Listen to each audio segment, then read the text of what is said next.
भगवान गणेश को विघ्नहर्ता, मंगल मूर्ति, लंबोदर, वक्रतुंड आदि कई विचित्र नामों से पुकारा जाता है। जितने विचित्र इनके नाम हैं, उतनी विचित्र इनसे जुड़ी कथाएं। अनेक धर्म ग्रंथों में भगवान श्री गणेश की कथाओं का वर्णन मिलता है। इन कथाओं में भगवान श्री गणेश से जुड़ी कई ऐसी बातें हैं जो बहुत कम लोग जानते हैं। आज हम आपको श्री गणेश से जुड़ी ऐसी ही कुछ गुप्त व रोचक बातें बताने जा रहे हैं। महाभारत का लेखन श्री गणेश ने किया है, ये बात तो सभी जानते हैं, लेकिन महाभारत लिखने से पहले उन्होंने महर्षि वेदव्यास के सामने एक शर्त रखी थी। इसके बारे में कम ही लोग जानते हैं। शर्त इस प्रकार थी कि श्री गणेश ने महर्षि वेदव्यास से कहा था कि यदि लिखते समय मेरी लेखनी क्षण भर के लिए भी न रुके तो मैं इस ग्रंथ का लेखक बन सकता हूँ। तब महर्षि वेदव्यास जी ने शर्त मान ली और श्री गणेश से कहा कि मैं जो भी बोलूं आप उसे बिना समझे मत लिखना। तब वेदव्यास जी बीच बीच में कुछ ऐसे श्लोक बोलते कि उन्हें समझने में श्री गणेश को थोड़ा समय लगता। इस बीच महर्षि वेदव्यास अन्य काम कर लेते थे। शिव महापुराण के अनुसार माता पार्वती को श्री गणेश का निर्माण करने का विचार उनकी सखियां जया और विजया ने दिया था। जया विजया ने पार्वती से कहा था कि नंदी आदि सभी गण सिर्फ महादेव की आज्ञा का पालन करते हैं, अतः आपको भी एक ऐसे गण की रचना करनी चाहिए जो सिर्फ आपकी आज्ञा का पालन करे। इस प्रकार विचार आने पर माता पार्वती ने श्री गणेश की रचना अपने शरीर के मैल से की थी। शिव महापुराण के अनुसार श्री गणेश के शरीर का रंग लाल और हरा है। श्री गणेश को जो दुर्वा चढ़ाई जाती है वह जड़ रहित 12 अंगुल लंबी और 3 गांठों वाली होनी चाहिए। ऐसी 101 या 121 दुर्वा से श्री गणेश का पूजन करना चाहिए। ब्रह्मा वैवर्त पुराण के अनुसार जब सभी देवता श्री गणेश को आशीर्वाद दे रहे थे तब शनिदेव सिर नीचे किए हुए खड़े थे। पार्वती द्वारा पूछने पर शनिदेव ने कहा कि मेरे द्वारा देखने पर आपके पुत्र का अहित हो सकता है, लेकिन जब माता पार्वती के कहने पर शनिदेव ने बालक को देखा तो उसका सिर धड़ से अलग हो गया।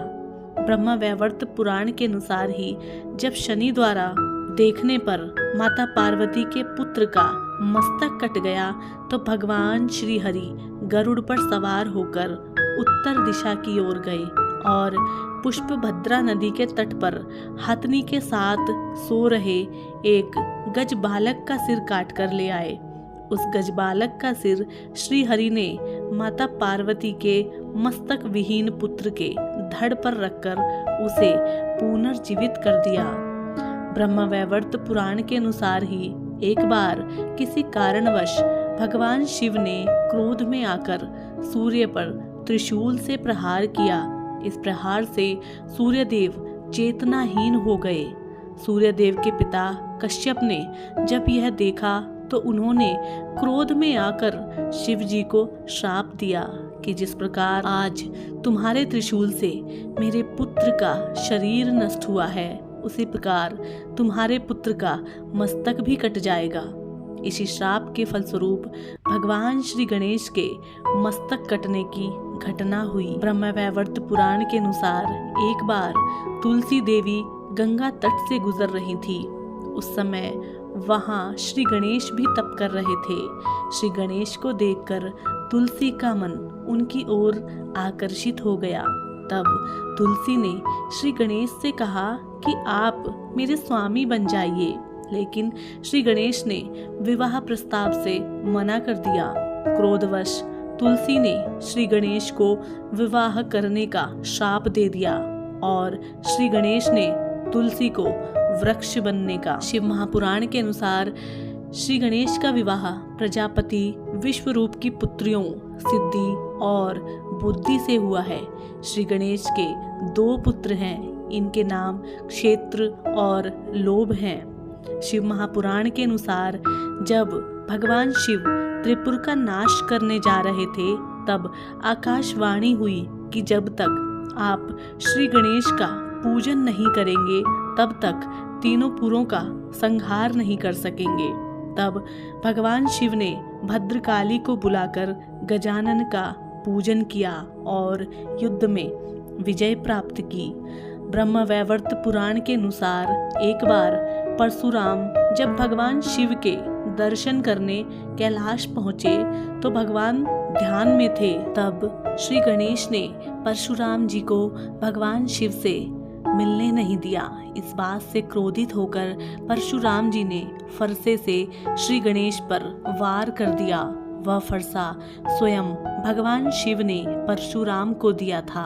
श्री गणेश उस फरसे का वार खाली नहीं होने देना चाहते थे, इसलिए उन्होंने उस फरसे का वार अपने दांत पर झेल लिया, जिसके कारण उनका एक दांत टूट गया। तभी से उन्हें एक दंत भी कहा जाता है।